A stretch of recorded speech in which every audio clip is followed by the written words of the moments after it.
Okay, hi everyone. My name's Winona. I am currently a student at the University of Pittsburgh School of Pharmacy, and I will be the moderator today.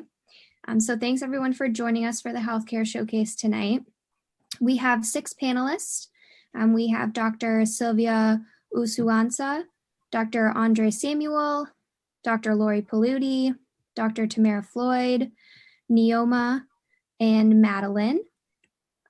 So we're going to start with just having them give a little bit of background about their schooling and about what their day-to-day career looks like.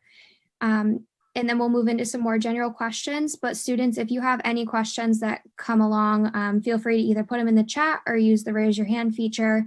We're also going to, at the end, have breakout rooms where you can ask questions to specific people as well if you would rather save your questions until the end. But we will start with Dr. Sylvia. All right, thank you. Again, very honored to be here. Always honored to be, this is the best part of what I do. I think, getting to talk to the next generation of upcoming scientists, physicians, and all the like. And so I'm really honestly honored to be here. So I'll start with college. I went to college at University of Rochester in Rochester, New York, and I specialized in biochemistry. I really loved, I'm a nerd that way. I really loved calcium signal transduction. So for a lot of people that might be like, oh my gosh, where are we going with this?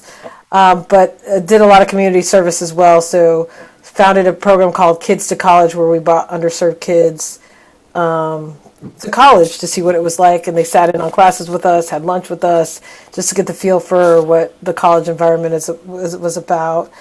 And then interestingly enough, I haven't really told this story to many people, but I feel like it's important to tell for some reason in this space. I didn't do as well on the MCATs as I thought I was going to do. And looking back, I probably did well enough. And so I actually doubted myself. And so when people hear the story that I only applied to 4 medical schools, they're like, oh, this girl really thinks she knows her stuff. She only applied to 4 med schools instead of 30. It was actually the opposite. I didn't think I was going to get in at all.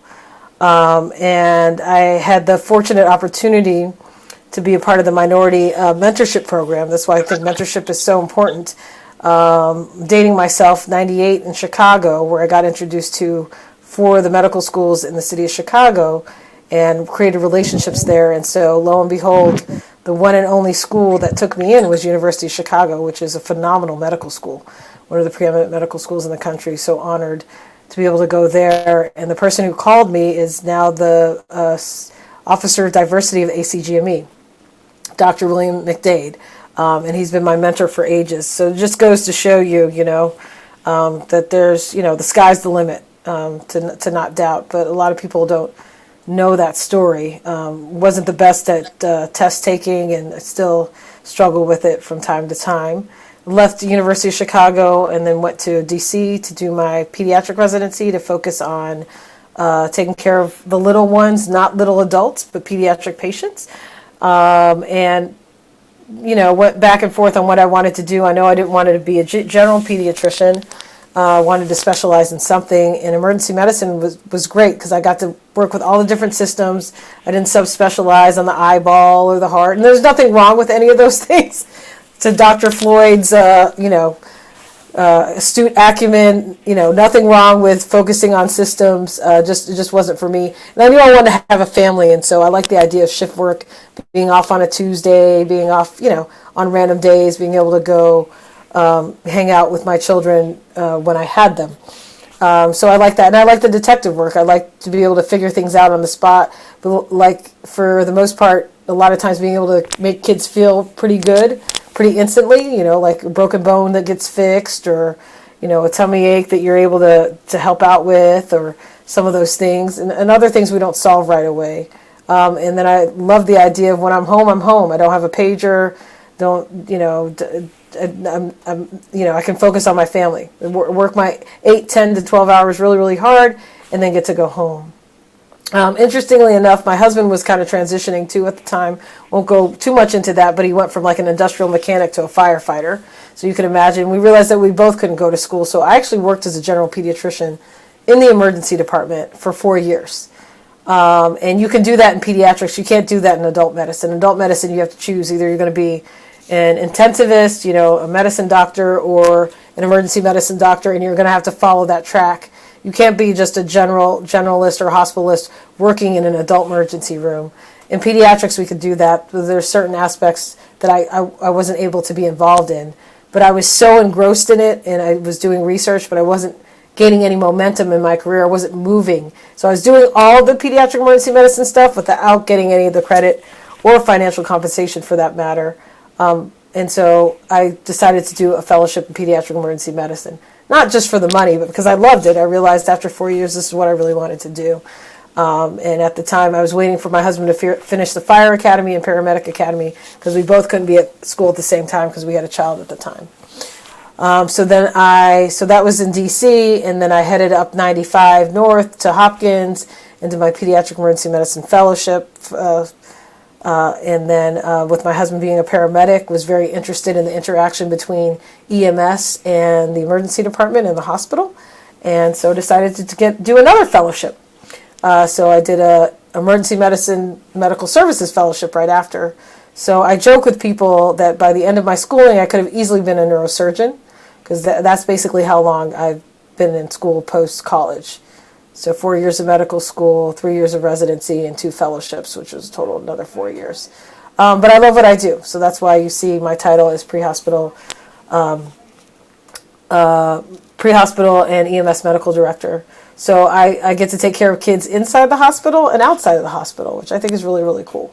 And I would say that's probably my education in a nutshell. In between 3rd and 4th year of medical school, I left Chicago, went to Baltimore to get a master's in public health at Hopkins in health policy.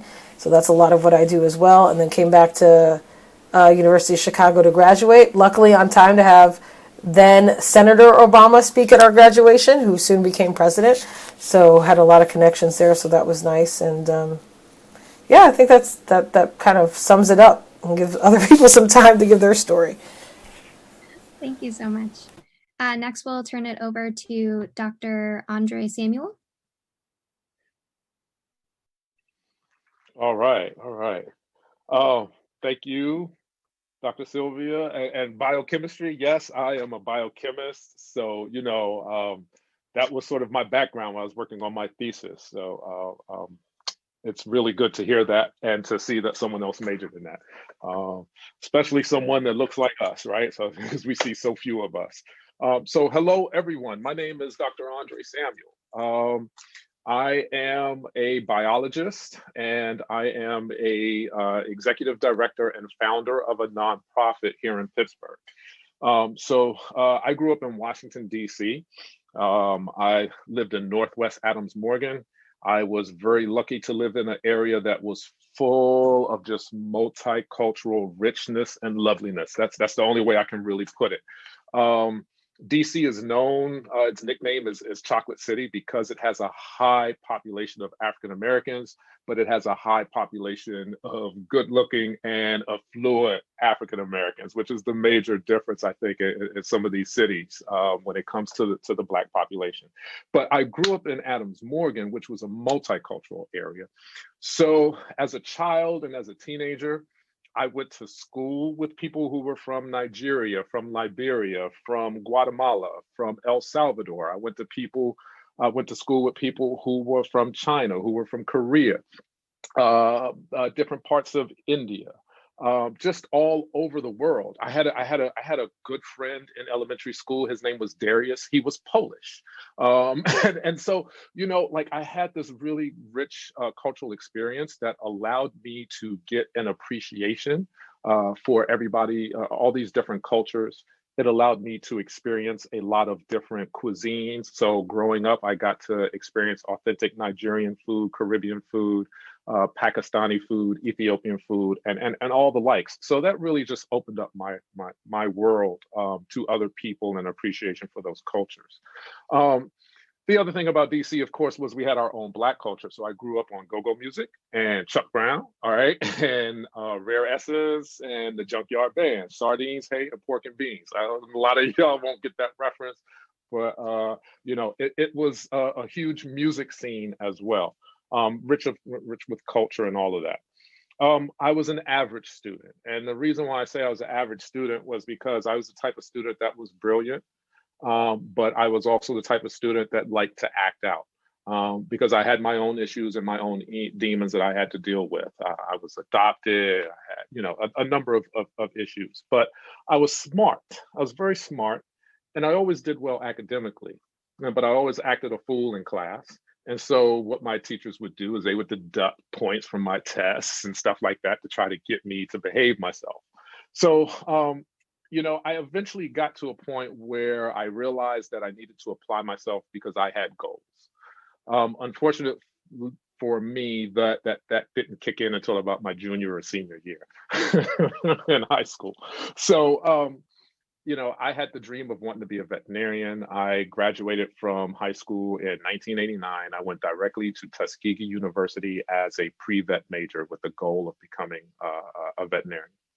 And clearly, took my SATs cold one time, no prep course.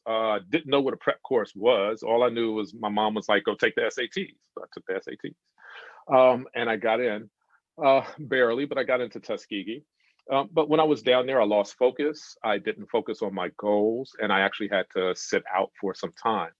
And it would be about 6 years before I would go back to school, and I would transfer my credits from from Tuskegee University to another historically Black college in the District of Columbia. There are 2 historically Black colleges in the District of Columbia. The first one, of course, is Howard. The second one would be the University of the District of Columbia. A lot of people don't know that, so little plug there. But I went there, and I transferred my credits, and I finished my first degree, a Bachelor of Science in Biology. And then I worked for about 6 years in the research world. I worked for about 3 years under the direction of Dr. Peter Hotez on a vaccine trial.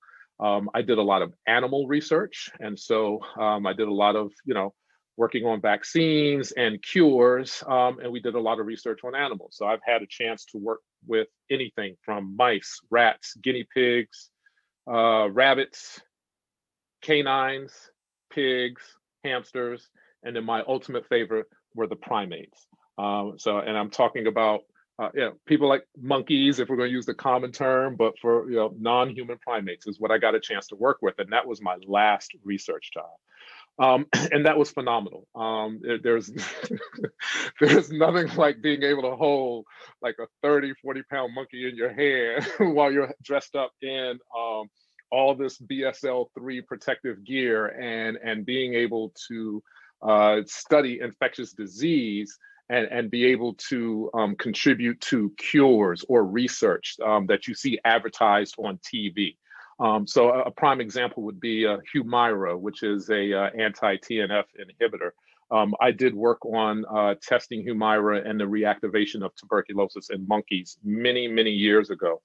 And so that disclaimer that you hear when you listen to a Humira commercial where they say it may reactivate tuberculosis or be tested for tuberculosis, that little disclaimer came from some of the research that I did. So whenever I see that commercial, I have a really good feeling like, hey, I contributed to that. So that's what I did. But now what I do, I'm probably way over 2 minutes, but now what I do is I run an organization that is designed to expose more kids like myself, more Black kids in the city, outside of the city, wherever you are, that either has or may not even have an interest in science, come in, learn how to do real science, and be motivated to maybe pursue a career in the sciences. My whole philosophy is, look, I understand where you're coming from. I was there too. Science can be really boring, especially when all you're doing is trying to memorize a bunch of laws and equations just to take a test. But what I can tell you is that experience completely changes when you get to apply all those laws in the laboratory and you get to actually manipulate matter, genes, DNA, you get to manipulate proteins and you get to test them and see if you get the results that you want. And you get to contribute to the well-being of this society. And that's what being a scientist is all about. And that's why I created the organization called the Citizen Science Lab, so I can expose students to those wonderful opportunities. Awesome. Thank you so much, Dr. Samuel. Next, we will move to Dr. Laurie Paluti. Okay, thank you. Thank you. Welcome, everybody. My name is Dr. Laurie Paluti. Okay, and I kind of have a similar background to a lot of our beautiful speakers here today. When I started out in my education, I started out as pre-med. I wanted to be a doctor. How wonderful, right? Okay, so I go in, I do pre-med, learn some really great things. I always loved science when I was a kid. I always was doing experiments. I was doing things that probably were dangerous, but I was learning. And so when I went to college, I said, well, I'm going to do pre-med. So while I was in college, I also got a very good liking for sports and health and wellness. So I sort of did a little bit of a change in my career. So medical school then was sort of pushed a little bit to the side. And then I decided to go into education. But I just didn't want to be a health and phys ed teacher. I wanted to be a little bit more than that. So I wanted to not abandon my original dream of being a doctor, but I also wanted to kind of embrace making people feel healthy and well and good about themselves. So I majored in health and phys ed. Okay. And after I graduated from college, it was pretty much a very dry market in Pittsburgh for a teacher in health and phys ed. So I did something really crazy. I had zero, and I mean zero experience running a business.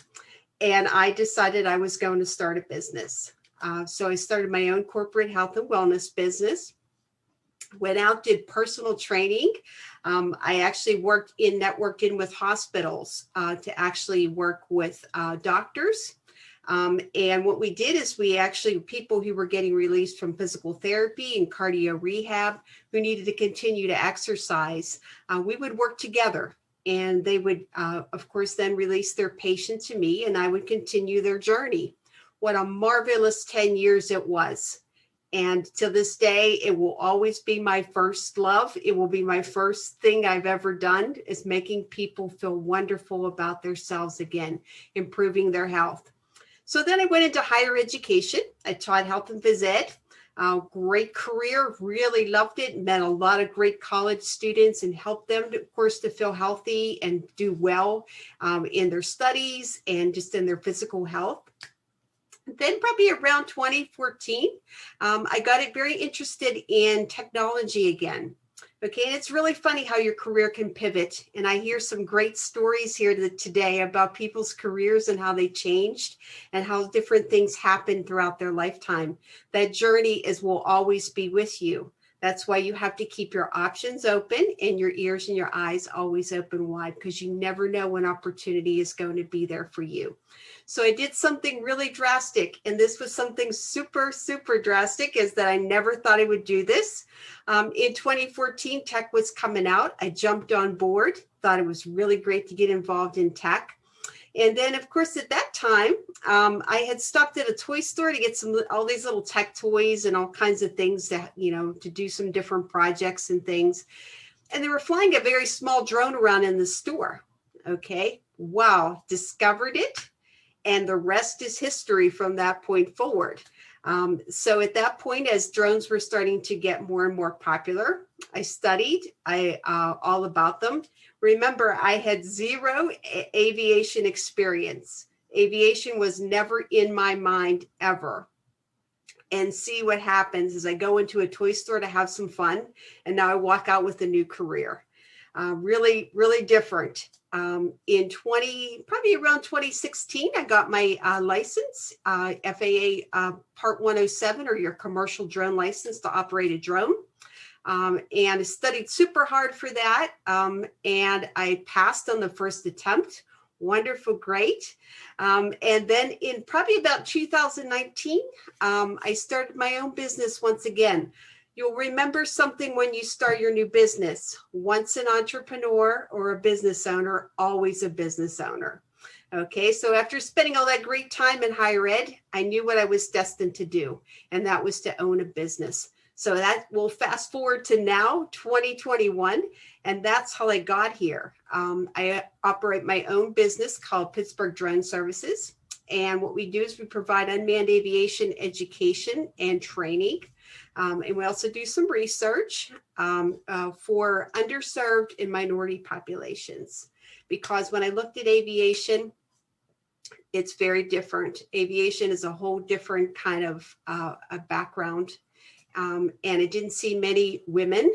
I didn't see many minority women. I didn't see a whole lot of women of any other different culture other than the people who matched my skin color. And that was really disturbing to me. And I said, you know what? I'm not going to be angry about it. I'm going to do something about it.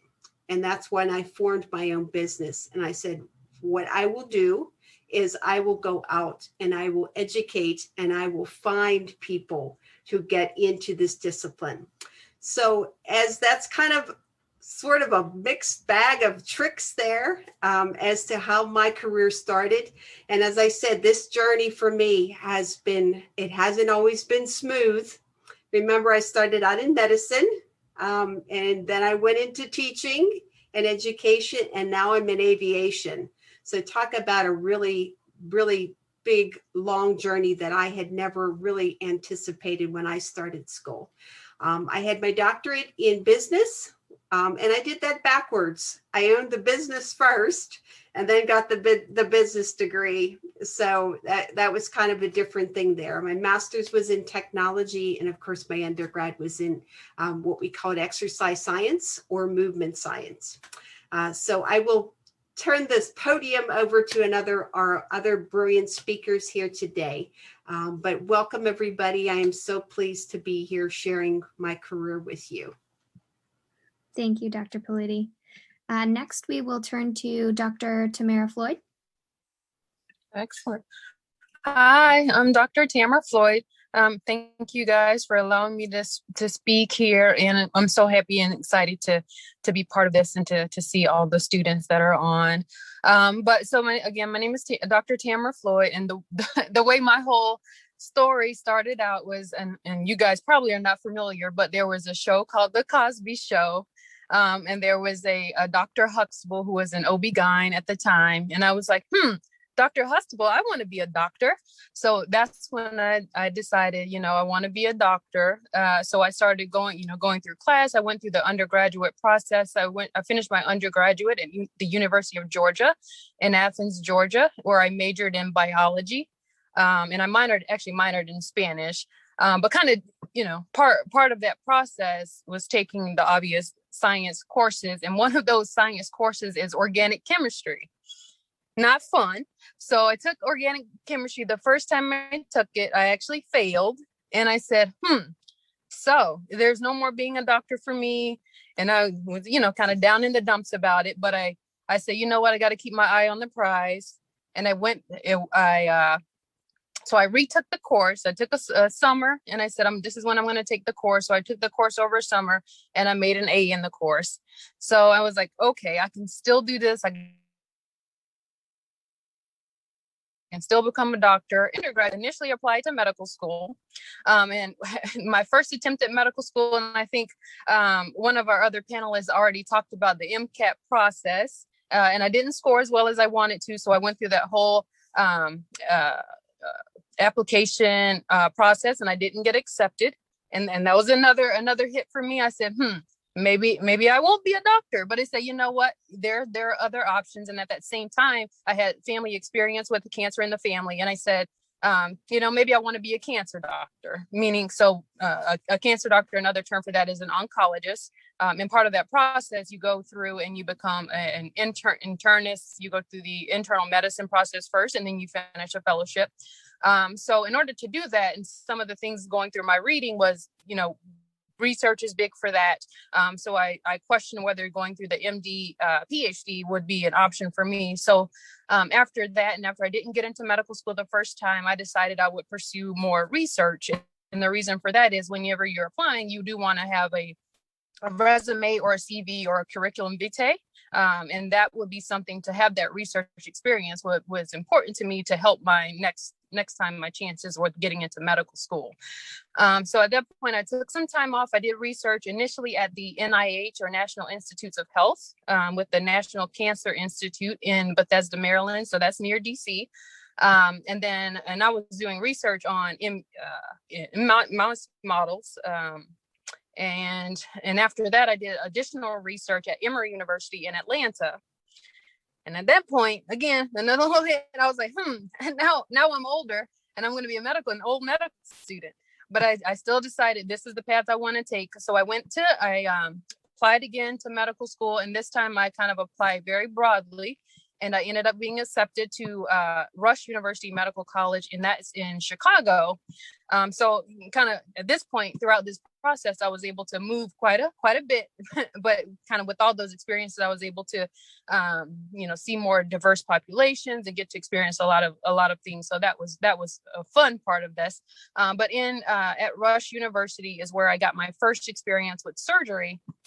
And you kind of, once you start clinicals, as a medical student, you can make your kind of decide your own pathway as far as your rotation schedule. So I decided I was going to make surgery first because there was no way in tarnation I was going to be a surgeon. So I said, let me get this bad boy out of the way because I'll never be a surgeon. I'm going to be an oncologist because I want to help people with cancer. So that's why I made surgery first and, kind of finished my other rotations. But at that point, I had fallen in love with surgery because it was, not knocking any other specialties, but it was one of the only kind of fields where I was able to physically do something to help change a patient's life in their current course. And kind of part of that experience was dealing with patients that did have cancers. And sometimes you're able to cut those cancers out. And I thought that was very rewarding. So that's why I pursued surgery residency. So a surgery residency was my next step. And I initially finished part of my residency in South Carolina. And in order to gain a different type of experience, I then transferred to Allegheny General Hospital in Pittsburgh, Pennsylvania. And there I completed my surgery residency. And I decided, and kind of throughout this process of surgery, just learning about the different areas that you can perform surgery. And one of the areas that I, even more than general surgery, I fell in love with the liver, gallbladder, pancreas, or hepatopancreatobiliary surgery, HPV surgery. And that surgery specifically within the liver, gallbladder, so gallbladder cancers, pancreas cancers, and it's very, very complex. So that was fun for me. And at the same time, again, you can deal with cancers. You also can deal with hernias, so more general surgery type processes. And that all of that was fun for me. So that's why I decided to pursue, after finishing my residency, I then went on to finish a fellowship in HPV surgery. And I completed that in Michigan last year. And right now, so I'm about 6 months into my practice where I'm working with a group here in Indiana. Doing not only general surgery and hepatobiliary surgery. So with general surgery, again, doing the hernias, people come in and I'm dealing with cancers. People come in with colon cancers. So going full circle with my family's experience. And initially I thought I would become an oncologist through this whole process, but through learning what other physicians do, other doctors do, that's why I decided this particular path. But that being said, I do think every single step of the way for me was a great benefit. So the research experience, I wouldn't take it back for the world, because one, I got experience to put on my CV, which going through the application process, that was something that people enjoyed talking about and hearing about. So, and of course, kind of already mentioned, some of the hurdles I had to overcome. And I think it's important to know that just because there's kind of a bump in the road, that if you have a goal that you set for yourself, you can't give up on it. Where there's a will, there's a way. I know that's cliche, but it's true. I think that's my story. Perfect. Thank you so much, Dr. Floyd. Next, we will turn it over to Neoma Ozuku. Hi, everyone. My name is Neoma, and I'm in the accelerated MPH program at Pitt Public Health studying epidemiology. And unlike the other panelists, my education I feel like, is just starting. I'm pre-med and pre-MD PhD. So currently I'm a senior at Pitt, and my current major is philosophy as well. My background so far, my school education-wise, is that I've just been involved in various research projects. I've been involved in research since my freshman year, and that's kind of what inspired me to pursue a career in public health, so I can do public health research on the side of medicine. And yeah, that's all I really have for right now. Thank you. And lastly, but not least, we'll turn it to Madeline Frack. Hello, I'm also just starting my education, and I'm definitely the least prestigious person on this panel, so thank you all for including me today. I lived my whole life about 5 hours away from Pittsburgh, from a really small town, so moving here has really been different for me, but I love it. I am a full-time student at the University of Pittsburgh. I am a sophomore. I am a microbiology major on the pre-dental track. And I'm also currently an intern at the School to Career program. So I help Miss Carla and Mr. Jeremy organize career exploration programs like this one for the high school students that are on the call. And I also have plans to start another internship with a prosthodontist over the summer. And a prosthodontist is a type of dentist that specializes in prosthetics in the mouth. And I'm interested in that specialization. So I'm really excited to start that experience. I'm also an undergraduate teaching assistant for Foundations of Biology 1. So I help the freshmen and guide them through basically the basics of biology, and that has been a great experience for me. And next year I'm going to take the dental admissions test, and I plan on applying to Pitt's Dental School. It's my dream school, and hopefully I get in, so fingers crossed. And I also wanted to end off with a fun fact that I think the School to Career students will find kind of funny, and that is that my grandma is a horse dentist. Thank you, Maddie. So thank you everyone for introducing yourself and giving a little bit of background. Now we just kind of have some general questions. Any panelist that wants to answer, feel free. First, we had, in terms of your career, what are some important character traits that a person should have?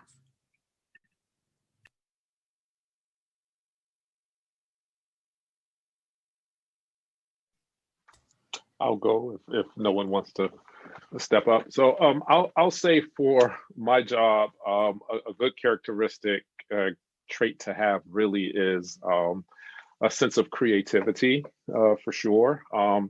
If you're going to be a business owner or a business leader, so in my case, I am technically not a business owner, right? Because I run a nonprofit, so you can't own it, but I did start it and create it. So if you're going to run a business or own a business, I think you have to have a creative edge, and that creativity really taps into being able to provide a product that you have created. So for me, I have to sit back, I have to create workshops, I have to create programs, I have to create curriculum.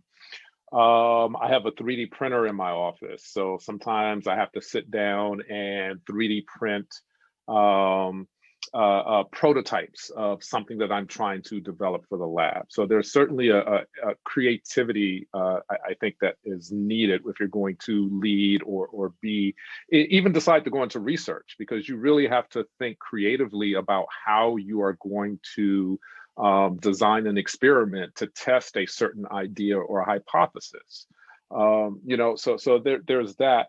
But one of the other things that I think is very important for you to be a good leader is a researcher and really do well in this field, is I think you have to be patient, and I think you have to be genuinely kind and love people, because you have to work with other people.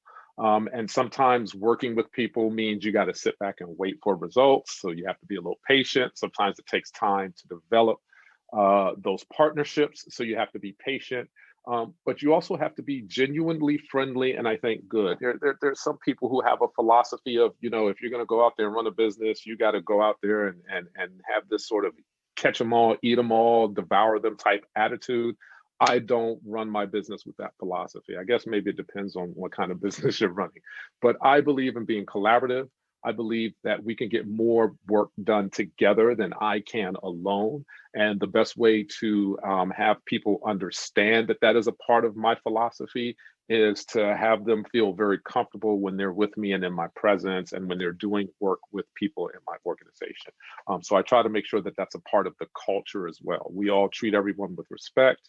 We all understand everyone's creative process, and we all respect everyone's creative process, and we respect one another. I think I'll second that, Dr. Samuel.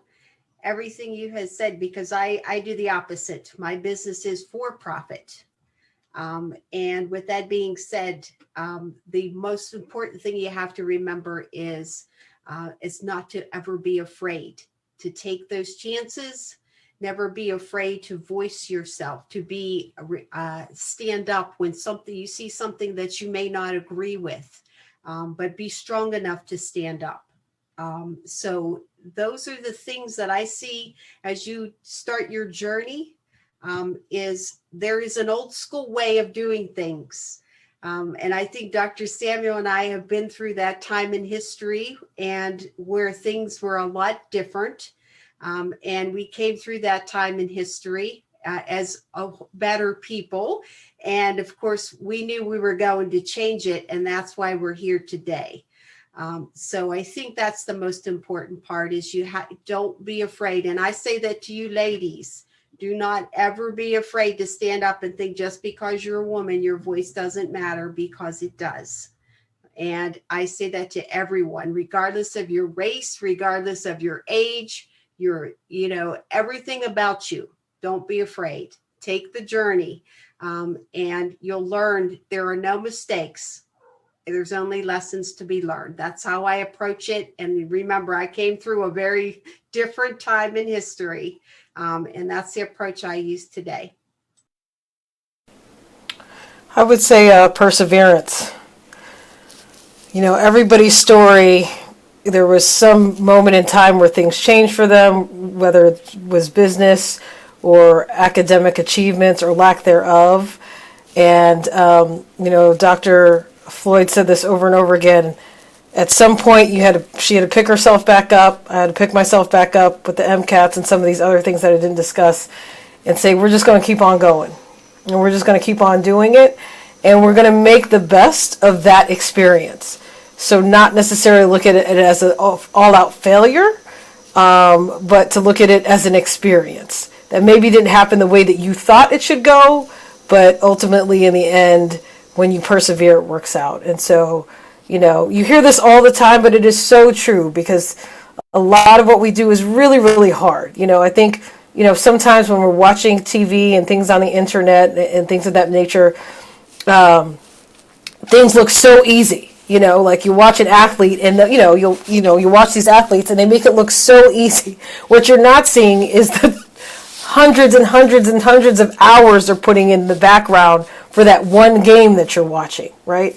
Or that, the singer who hits that note, and you're not seeing the hours and hours that they're putting in to perform that one song. And the hurdles they've overcome just to get to that spot.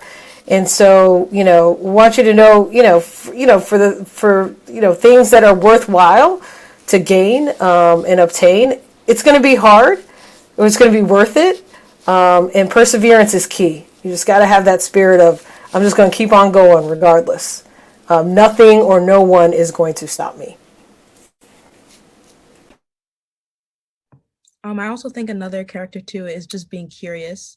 Especially with all my research projects I've been in, I think just being curious about, how did this cause this? What's happening with this? Is really something that's really motivated me to stay where I'm at, because I think everything's very interesting. It's also very exciting when you're very curious about what you're working on in your career.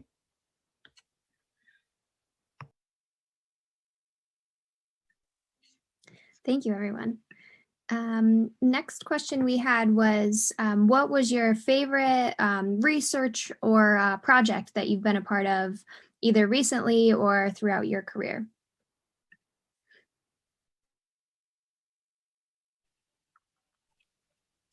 I can try to answer this. So I did do some research and I talked about it, but at NIH and then at Emory, and I think all of those experiences were really great. And the reason that I have to kind of combine the two was at the NIH, I was doing research on immunology or immunologic cells and how they can boost up your body's immune response. And at this point, I was looking specifically at HPV, or the virus that causes cervical cancer. And then this was how to get the body's own immune system to start attacking that virus. But then kind of, and this was in murine or mouse models. And then at Emory, kind of the opposite side. So now I was looking at transplant, at kind of the body's immune response to transplants, and how to get the body, how to inhibit the same cells that we were looking at the NIH in order to prevent the body from rejecting a transplant or a transplanted organ. So I thought that was really interesting. I was like, all this stuff that I read about in school, and I'm able to like apply it to this. And then I was able to get some publications from it. So that was fun. All of that was fun. I think for me, so I was able to do a fellowship through University of Pittsburgh Medical Center my summer after my freshman year. And although I'm not really, there was biomedical research and it was through the NIH, but although I'm not really a biomedical research fan, it was really nice just to see how all the process started and get to see all different fields that were available. So that was something that's very exciting for me. Really got me excited to like what's really out there. But my favorite research project is what I'm currently working on right now. Currently, I'm helping someone in Atlanta create a method to contextualize stress in pregnant Black women, so you can see if they're depressed and see how it's different from white women. So currently right now I'm helping to create a new measure, a stress scale for pregnant Black women. So I think that's really interesting, and I'm really excited to see how that turns out. That's a very cool project. Thanks for sharing. For me, I think that the most recent research project for me is always my favorite. But the ones where I mentioned earlier when I was working on tuberculosis and reactivation and the non-human primates. But I think right now, the one that I'm working on now is probably my most favorite, and it's not even biomedical or life sciences research related. The current research project I'm working on now involves taking a really, really deep look at all of the common texts that are used on a college level and a graduate level. So, for example, we talked about biochemistry, right? And there is something known as the Bible of Biochemistry. Who took the biochemistry course? Was it Dr. Owusu? Was it you that took biochemistry? Do you remember? Who else took biochemistry? Did you take it too? Who remembers the biochemistry Bible? It begins with an L. Do you remember that? Did you guys work with that text? It's right here. It's called Linninger's Principles of Biochemistry. Yes, Right? Linninger's. Yes, I have that one. Yes. Sorry. Yes. Okay. This book is used in almost every biochemistry course for years, right? For decades. There's another common text called Molecular Biology of the Cell for studying cell biology, right? These are Bibles. And what I notice in these Bibles is that as we go through them, out of all the years that I have been in science, in college and graduate school, learning about science, I don't recall a single Black scientist being highlighted in any of these so-called Bibles of the courses that we are. So what we are doing now is we're setting up an analysis of all these books to find out and do a tally of how many white men are featured in these books, if there is a difference between the text that is chosen between HBCUs and predominantly white or PWI institutions, and making a catalog of that. And then trying to develop alternative profiles that we could put in these books that feature African American scientists, and not just the common scientists that we hear about all the time. We're talking about scientists that we don't hear about all the time, right? Not the ones that we hear about Dr. Charles Drew every February, right? But we don't hear about Dr. Ernest Just quite a bit. We don't hear about Leland Melvin quite a bit, who was the only astronaut to go into space, the only Black astronaut to go into space that was drafted by the NFL. So, there are significant contributions that our people have made that aren't being highlighted in these books. And we believe that if we were to change that, the research is focused on trying to change that and seeing if more of our kids would be interested in science or biochemistry or molecular biology of the cell more if we had profiles that highlighted Black scientists that made significant contributions to those fields. So that's the research project I'm working on now. Well, that's fantastic, and I'm sorry, Dr. Samuel, but I'm going to say, you mentioned Dr. Charles Drew, but I will tell you there are a lot of my own colleagues who have been in practice for a while, and including some hematologists, that's blood doctor specialists, and then oncologists, cancer doctor specialists, who are not familiar with who Dr. Charles Drew is. And are commonly giving blood transfusions and don't know who he is. But I digress. But I think that's excellent. I'm glad that you're doing it. Thank you. No, I mean, we could talk about this forever, but you're right. I check anatomy books. We check anatomy books, and we talk about the anatomy books, talk about blood plasma. How can you talk about blood plasma and then not mention Dr. Charles Drew in the same? How can you have a whole section dedicated to blood and not mention him in these textbooks? Right. But we should connect. No, that is fantastic. We definitely need more of that. So thank you for reminding me of Linninger's. I think mine is red. So just goes to show you how old mine is. So to speak to a little bit, because I'm about to get on shift here. So a lot of what we've been talking about is what people maybe potentially label as bench research, except for Nyoma's study. The stress study is fantastic. I'll tell you two things. One, growing up as a Black woman, a Black girl, and to Dr. Samuel's point, in predominantly white institutions, as you're moving up the ranks in medicine, you are like the sole representative. And I will tell you, I grew up all over, from New Hampshire to Kentucky. You could imagine I was probably the sole representative in those places. But I also lived in Southern Africa when Nelson Mandela became president. So I was part of the majority. So I've lived the two lives. But either way, I always had an thing about my hair. Okay, hair. And I was into biochemistry. And so one of my projects was to figure out how do we cleave disulfide bonds, which is part of the bonds that make your hair super curly and tight. And how can we do it naturally without lye and all these crazy chemicals, oxides, and all this stuff that damages your hair? I remember that Malcolm X. I'm dating myself. The Malcolm X movie where he puts his head in the toilet. So I was like, I want looser curls, but I still want to be me, right? So found out that papain, the enzyme from papaya, can help cleave disulfide bonds. So I basically wanted to take what I learned from the bench into my own kitchen, so to speak. Like, how can I make this thesis work for me?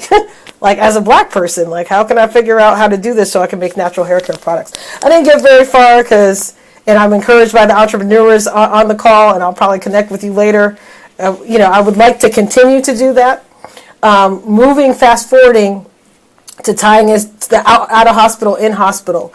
What also is missing, to Dr. Samuel's point, is we don't have data on kids and how well they fare outside of the hospital. What are the health disparities related to children outside of the hospital?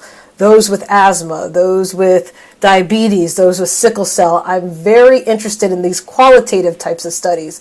Like, how can I take what I learn about the children that I take care of and practice it in the hospital? I'll give you an example. Evidence shows that African American children are 3 times more likely to be hospitalized for asthma and up to 7 times more likely to die from an asthma exacerbation. So that's real data, right? That's real relevant data for me. So how do we translate that? When I have an African American child come in who's previously been in the intensive care unit, who's previously been on a ventilator with a breathing tube, I don't what we call sit on them. I aggressively treat them because I know evidence shows me that they're not likely to make it. And so getting the word out to the rest of my colleagues to look at them the same.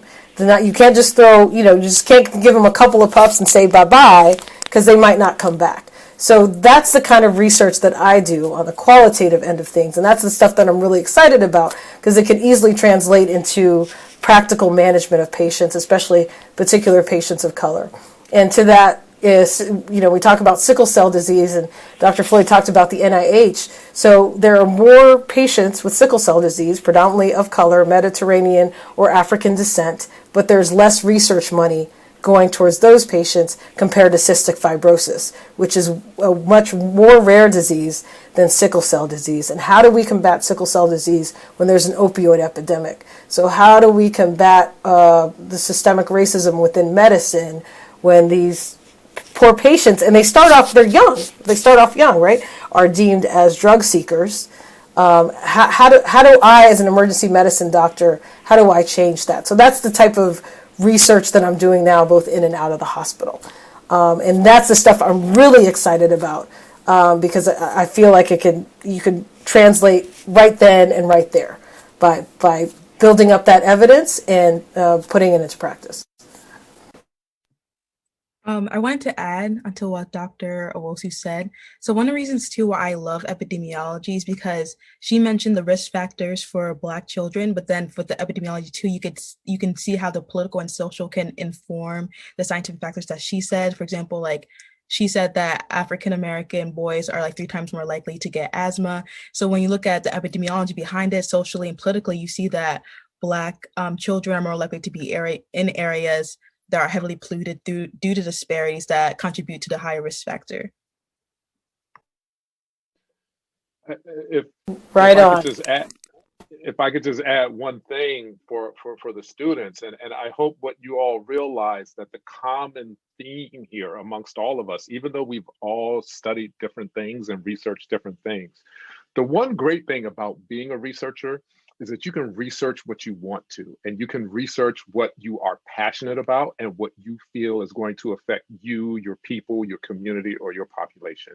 And that is why we need so many more researchers and scientists of color, because all these things that all of our fellow doctors and future doctors are telling you is real. There are systemic problems. There are problems that have been created and caused by other people than us that cause us to suffer disproportionately, whether it be through health, whether it be through real estate, whether it be through jobs, whether it be through education, no matter what it is. And we have the power to research that, get those findings, bring them to the world, and come up with a way to creatively solve it. And so that is the beautiful thing about research. And that's just my plug for everybody, right?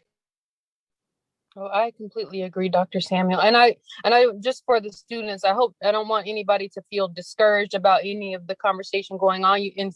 Instead, you should feel very encouraged, because I think being a minority in medicine, whether it's because you're a woman or a woman of color or a male of color, just know that there are resources out there, and there are people there are people that have been there, who understand that you're going to have some obstacles and hurdles that are going to overcome. You need to overcome, which may or may not be of your own bringing, and a lot of them are not going to be from your. They're going to be related to some of these kind of underlying issues that we have going on. But just understand that there are resources out there, whether it's through other organizations and I can't speak for everyone, but I think everybody would probably agree that I'm happy for you guys to get my contact information. And if you want to talk to me or have any specific questions for me, I'm more than happy to talk with you about anything that you want to discuss.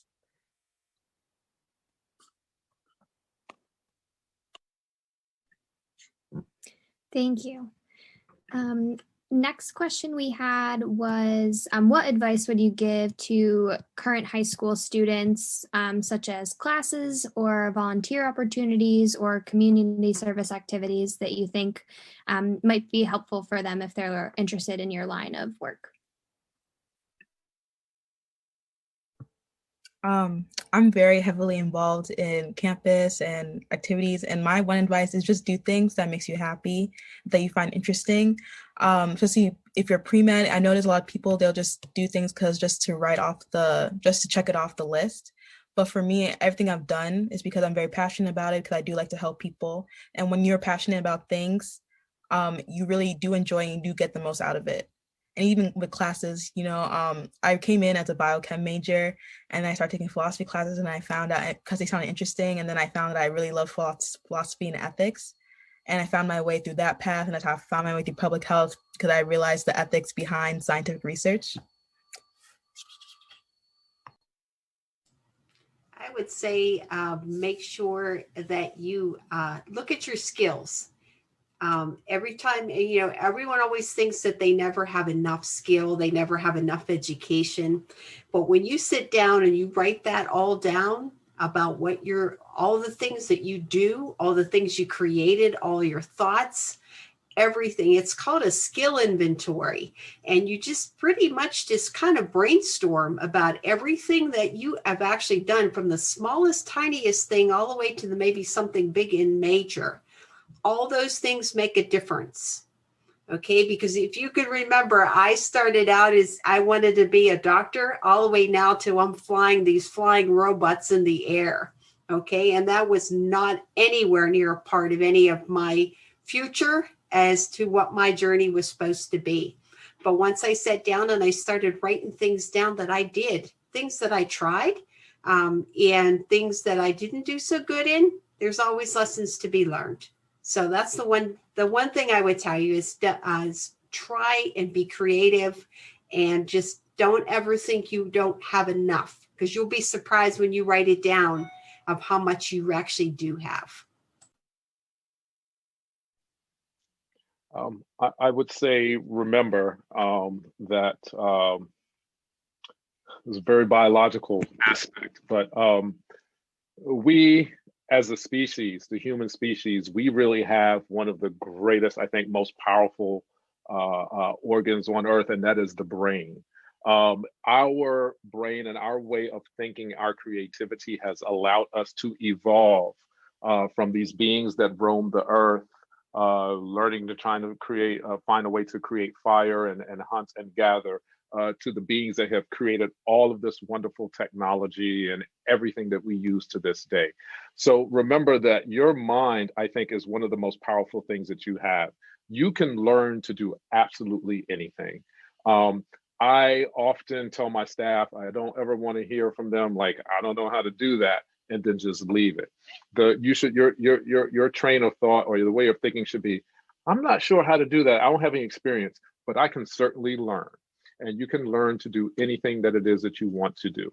And then when you learn anything that it is that you want to do, make sure it's something that you're passionate about, something that you love, and that's something when you are learning about it, it brings a smile to your face.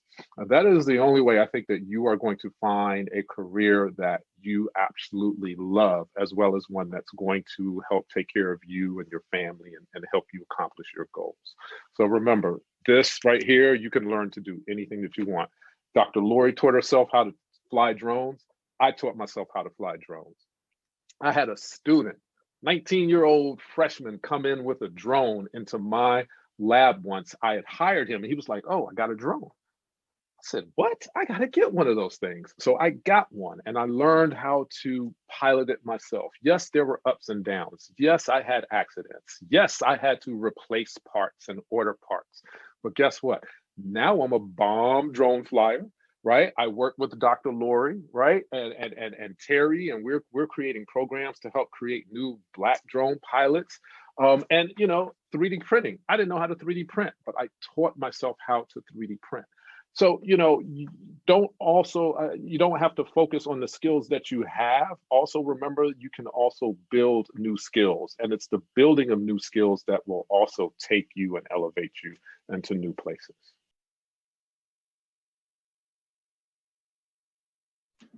Yeah, and if you don't know what your passions are right now, go out and try new things. Like in high school, I had no idea what I wanted to do. So it might be hard for you guys to do now since everything's virtual, but shadowing at a bunch of different careers that you're interested in. Like I thought I wanted to go into radiology until I shadowed a radiologist, and then I realized everything that it entailed, and yeah, I just really wasn't into it. So try everything that's offered to you. Keep coming to things that School to Career offers. Like this is going to be a great opportunity. Go to all of the events that we're having after this for the next couple of weeks. I think it's a really great resource for you guys. And I already talked, but also one more advice I like to give is there's a powerful thing in mentorship. As soon as you get to college, first thing you need to do is find a mentor. There are some people who love to mentor, especially the minority students. I always reach out to people and say, hey, this sounds interesting. What do you do? Or I always like email people and be like, oh, you sound interesting. I'm really interested in learning about your career path. Can we talk for like 15 minutes over Zoom or me in person? Like people really don't mind. I really think it's important just to have people in your corner just to help push you further and just ask questions as well.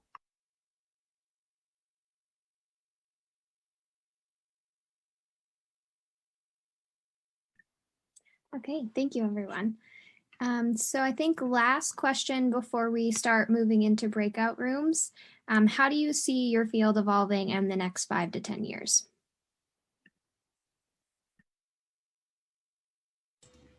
This has been by far, between 2020 and 21, this has been the most explosive year for drones. And I only say that is because they're being used in everything and anything you could imagine right now. And the biggest thing right now is medicine. We're finding ways to get drones to deliver AEDs. So if someone is in the city and they have a heart attack, we can deploy a drone, and that drone is carrying the AED, and it lands and it saves somebody's life. We're doing everything from package delivery all the way to coming up with airports. But you know what? The best thing about it is I surround myself with young people of all ages that come up with some really awesome ideas. And that's what keeps me inspired, is because every person who's out there right now is going to know a drone long before we ever knew it in my generation and before. And you're going to be the future for this technology. So never think your idea is too small, and you'll be the future for this technology.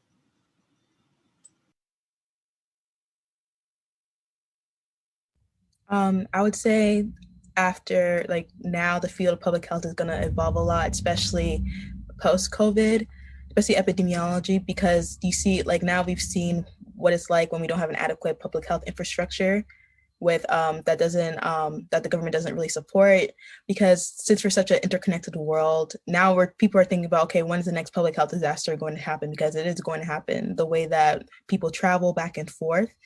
So that's one. And second, now I've seen like in my classes, there's conversation on health disparities now, especially after last summer, and also with all the disparities that's going on with COVID testing and COVID complications.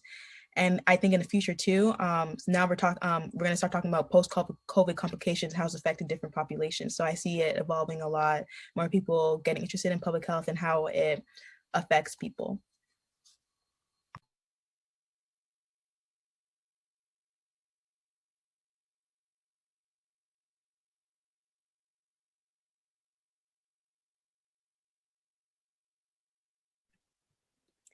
Okay. I lied. There's going to be one more question. The last question is, how has COVID impacted your work, either day to day or just kind of in general?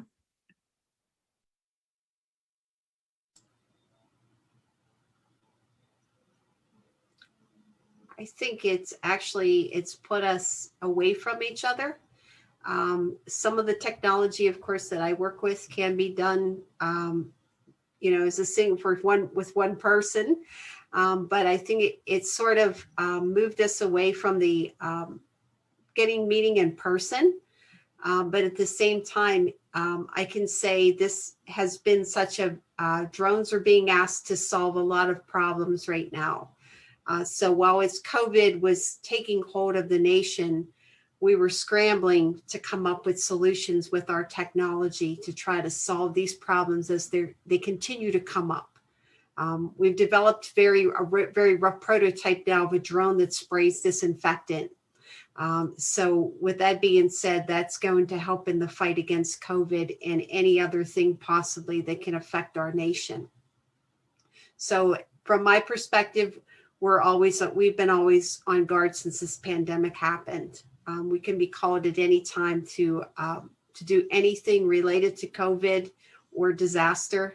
So that's kind of my perspective with it. Is it really hasn't slowed my industry down.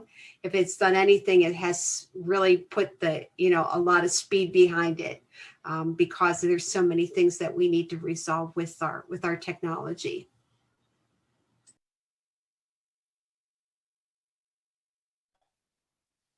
I just wanted to say real quick, I'm sorry, Dr. Samuel, to interrupt you, but sure. I just want to say real quick, Dr. Samuel had to put on shades because the future looks so bright right now.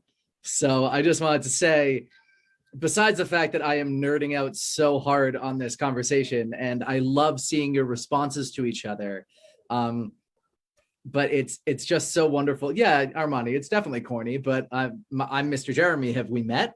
But really though, it's so wonderful to see you all nodding along with each other and really, for lack of a better word, just kind of vibing with each other and being like, yes, hearing someone else say what I've been thinking. It's just, this is why I love this kind of thing. Thank you all so much for being here. I'm going to mute out. That's all. Yeah, that's right. That's right. Corny, but true, right? Sorry, I came out to sit on my porch. I wanted to enjoy some of this sunshine before it went away. So thanks. That was pretty funny. I forgot what we were talking about. What was I going to comment on? Someone remind me. I was talking about the effect of COVID. Oh, that's right. The effect of COVID. Right. So my organization, focuses on doing hands-on experimentation with students. So we are actually coming upon the 1-year anniversary of us shutting our doors. What we did was we closed our doors and we went to all cyber programming. And we figured out what experiments we could pack up in a kit and send off to people's homes and allow them to follow our instructors on Zoom to do the actual experiments. And so we will have been doing that for a full year come March the 12th. We plan on celebrating our anniversary, so I've made arrangements to have dinner for my staff at a socially distanced, in a social distance bubble here in one of the restaurants in Pittsburgh. And we're going to celebrate because a lot of organizations didn't make it this year. And so I saw both nonprofit and privately owned businesses and restaurants close their doors. So that's a big celebration for us. But, we lost revenue, we lost money, we lost opportunities to apply for grants, but we also gained some. And so essentially what happens is, I talk about this creativity that you need as a leader. And so I had to become creative in another way, not just about creating a curriculum, but I had to become creative and figure out how I was going to take care of two families. That would be my family at home, right? My wife, my kids, my dog, and my bonsai trees that are upstairs. And I got my citizen science lab family that I have to take care of. So I guess it goes back to one of the skills that you have to have. You also have to be a nurturer, right? So I had to be creative and how I was going to handle money, how I was going to distribute and allocate money, whether I was going to spend it or I was going to save it. What PPP loans was I going to apply for? What grants was I going to apply for? Which grants did I have to wait until next year to apply for, and so on. And just really become creative in a way to try to figure out how my organization is going to last through the pandemic. And we were able to do it. So that's how it affected us. We lost the ability to be in person with the students that we love and the teachers that we love, but we carried it on remotely, and we're really looking forward to being able to open our doors for summer camp.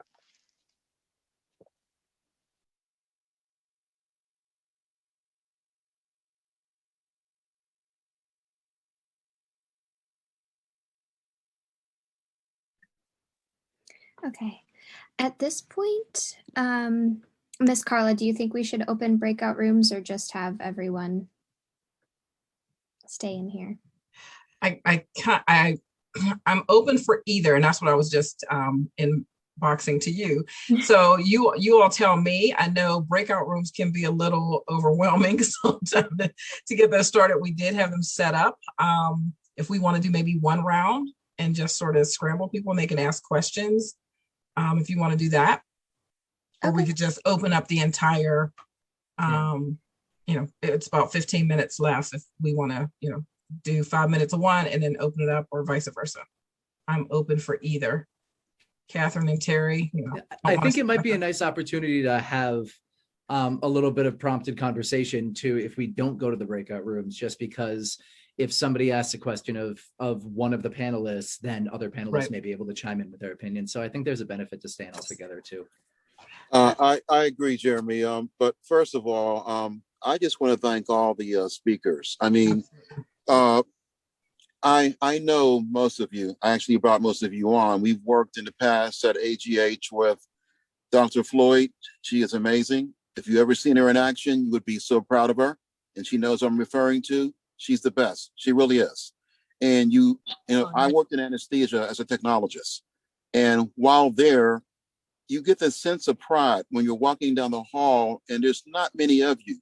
And you look in the window and you see in surgery a young Black female queen doing her thing. That's important. That inspires people to be the best they can be. And then, Dr. Samuel actually gave us our first break here in Pittsburgh. He's kind of modest about it, but he actually opened the doors up for us. Sylvia Wusu-Ansa has been my friend for years. She's been my keynote speaker, et cetera. Basically all of you. Dr. Paluti, you're my right hand. That's my drone person. We hired her on to actually, what she didn't talk about, we have the first African-American male drone operator in Pittsburgh and Allegheny County because of her teachings and being part of M-Powerhouse. But again, I want to thank you all. I am really proud of you. But young people, remember this, you have to lose your sight to get a vision. So think about that. You have to lose your sight to get a vision. Where you're at now is not where you're going to be. So you're going to run into all kinds of obstacles. And don't forget those 3 Ds. I always tell children, first you have to do it, develop it, and then demonstrate it. And that brings about the 3 Ws, which are wisdom, work, and wealth. And that's what it's all about.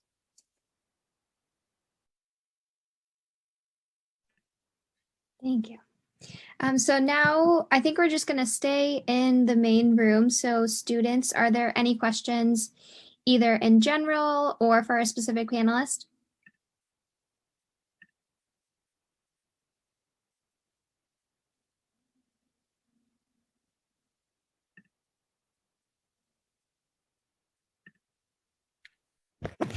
Come on, y'all. I know you're going to be asking me and Ms. Carla questions later, so you might as well ask the people who actually know the answers. All right. I know my Trinity has a question, or Armani. I can't tell all the names on here because I'm not familiar, but Trinity, can you unmute? I did see you put something in the chat that you were interested in. What's your career goal again, Trinity? I want to be a neurosurgeon. All right, so you have all this this wealth of knowledge. That's no questions. If you all can unmute and at least tell what your career interest, what you want to pursue. Any questions that I have is 1 second. I think the dog is. Any questions that I have is like surgery-ish, so that's why I haven't asked any. But if you guys want to answer those, then I'll ask them. Please, let's hear.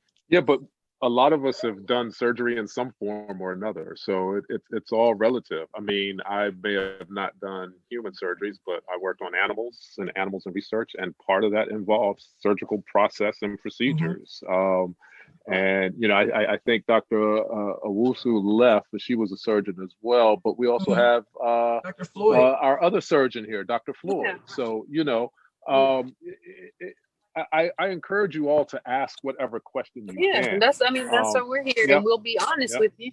Yeah, we'll be honest. If we can't answer it, we'll be honest, because I do surgery, but not neurosurgery. But feel free, ask away.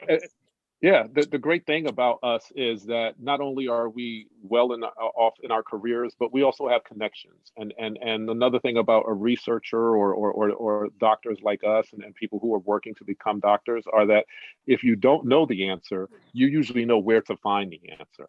And so that is why I think we are all great resources for you. And I encourage you to ask questions if you can. Do anybody know like the average size of a brain tumor? That is an excellent question. What was the question? I'm sorry, I couldn't hear. The size of a brain tumor? The average size of a brain tumor. The average size of a brain tumor? Yes. So I'll be honest with you, I don't know the answer to that, but and I think one of the more interesting things with going into the surgery field is that every disease process is going to be a little bit different. And so if you're, and this is going toward, now again, I'm not a neurosurgeon, but if you're talking about the brain, and even if like you may have a smaller tumor, so it may be the size of somebody's fingernail, but based on the location of it within the brain, it can, turn out to require a surgery that maybe even a bigger one may not require. So, so I don't have an exact answer for you, but I just wanted to, I guess, kind of inspire you that kind of regardless of the size of the brain tumor, neurosurgery is still, I think I'm proud of you for wanting to go into neurosurgery. So I'll turn it over to Dr. Samuel. It looks like he's got an answer. I was like, I Googled it, so but yeah, I'm sure Dr. yeah, Samuel can say it better. I can help you out a little bit there, Trinity. So I think it's important to understand what cancer is, first of all. And so cancer is a cell or group of cells that cannot stop dividing. And so what is a tumor? A tumor is a mass of those cells that is constantly dividing and getting larger and larger. So by deductive reasoning, I would say that there really is no average mass size for it, because you're talking about something that is consistently growing. So if it goes unattended, it will constantly grow, it will constantly get bigger.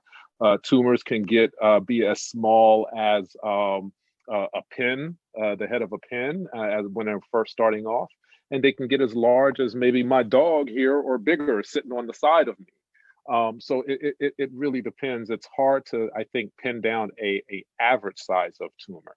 I think there is an average size of tumor that surgeons and oncologists would like to get a hold of to try to treat before it gets too big. But the nature of a tumor is really a mass of cells that have lost the ability to turn off the machines inside of them that cause them to make more cells. And that is really all cancer is. So it's something that is constantly getting big, unless treated or removed. Cool. And then Armani put a question in the chat. Do architectural studies have to deal with molecular biology? And,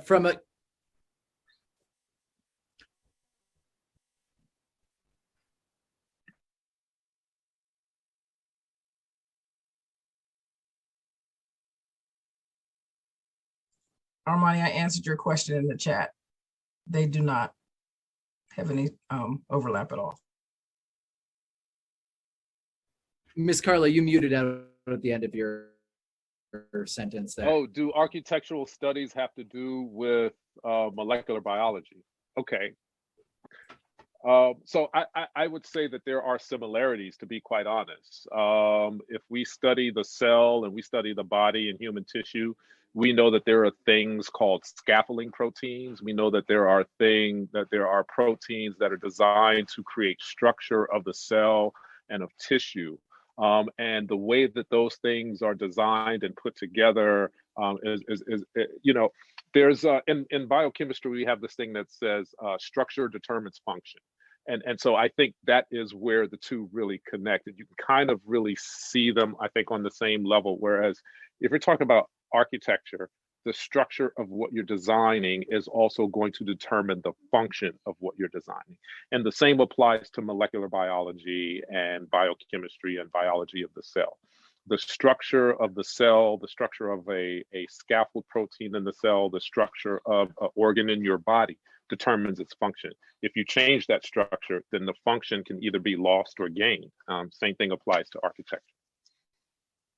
Absolutely. Yes, Dr. Samuel, that was very well spoken. But additionally, if we're talking about research at any point within that structure, and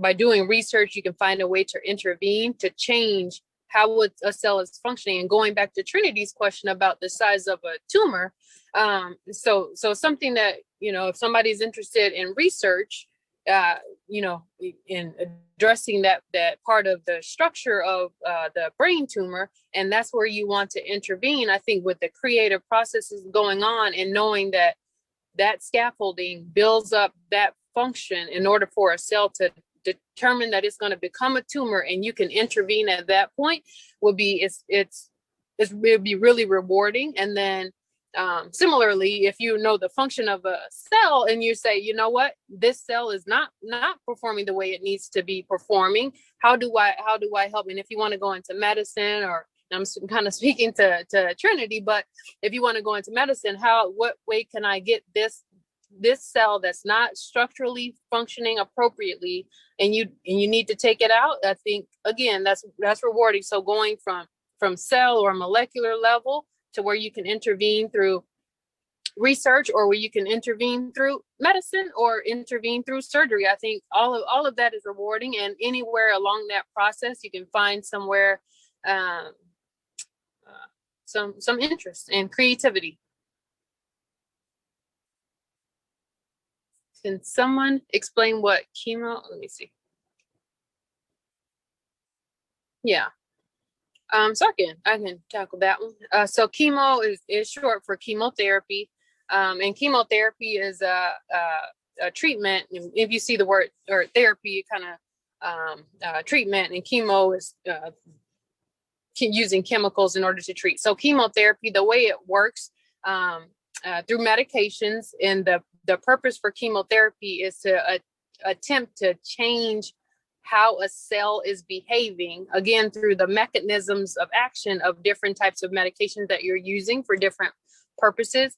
And one of the ways, and we kind of talked about the way tumors form. So we have a cell that's kind of growing out of control. So chemotherapy's purpose is to stop these cells that are growing out of control in their place. And kind of with that, you have other cells in the body that do tend to just naturally grow very rapidly. But the purpose of chemotherapy is specifically to target these cancer or tumor cells that are not supposed to be growing rapidly in order to stop that process.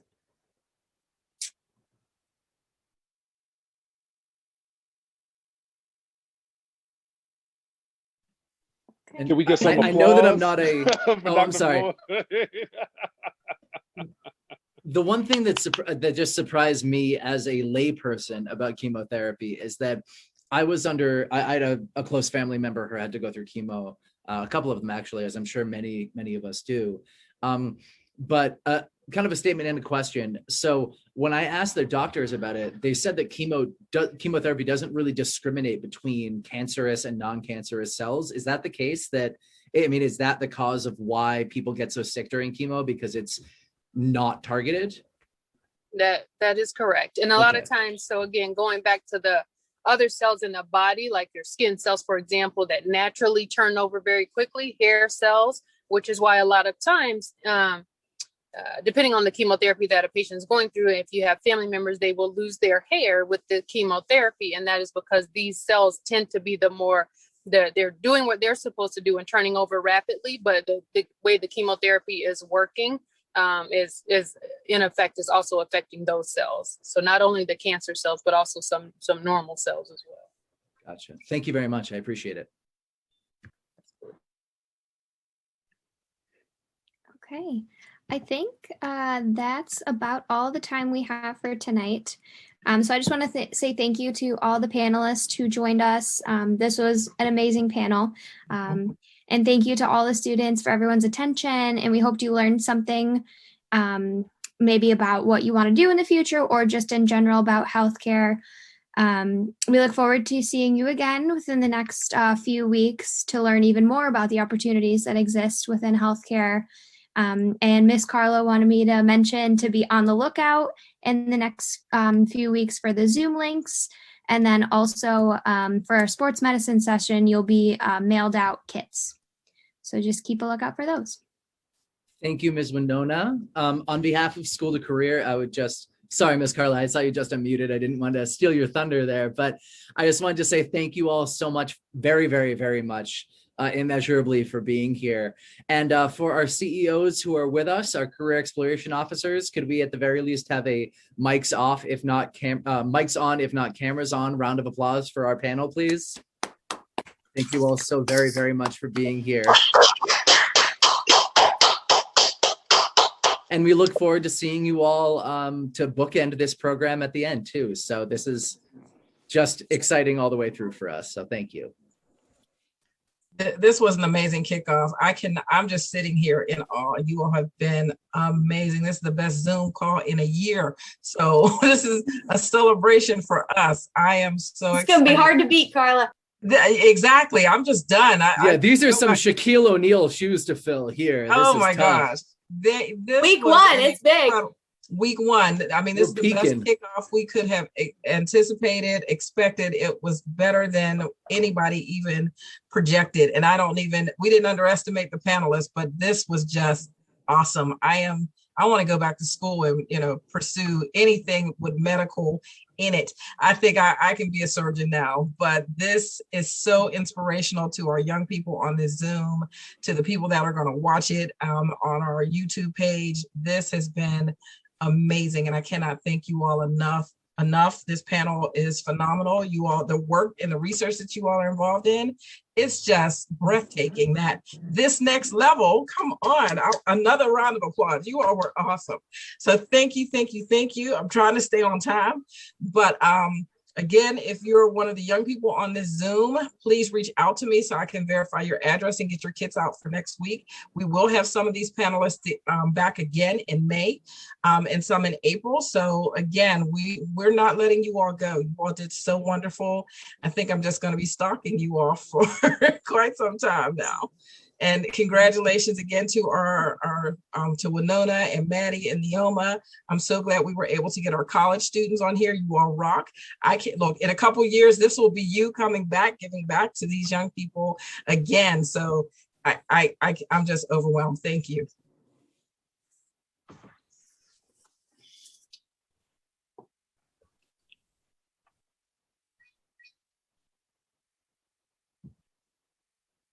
And I just want to highlight, the really wonderful and kind words that are coming in the chat from our providers. Students who are all brilliant young minds.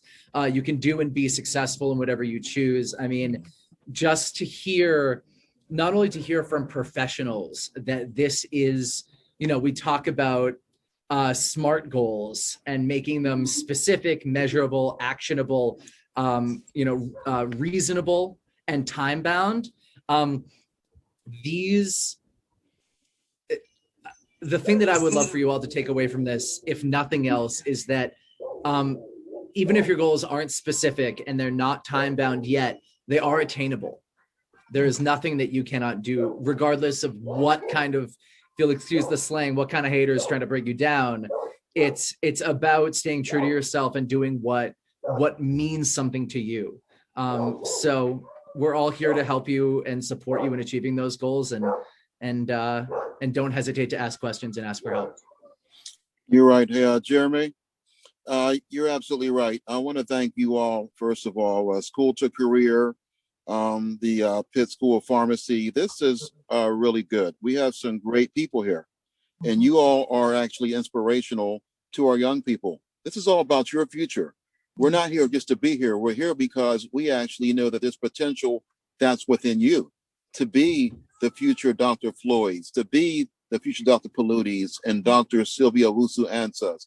And definitely we call him Dr. Dre because, he's young, he's innovative, and he's actually a thinker. And that's what young people need. They need someone who actually uses a contemporary approach at reaching young people so that they can be all they can be. But thank you again. I love that you called me young. Anybody remember the old Sally O'Malley skit from Saturday Night Live? I'm 50 years old.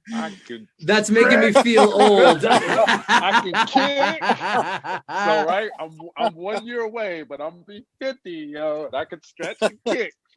But listen, the one thing I want to say to the students before, and I apologize, but I think that one thing that's important is literacy. Science literacy is very important, whether you become a surgeon, a researcher, no matter what you do. You should be science literate. And one of the major reasons why you should be science literate is even right now.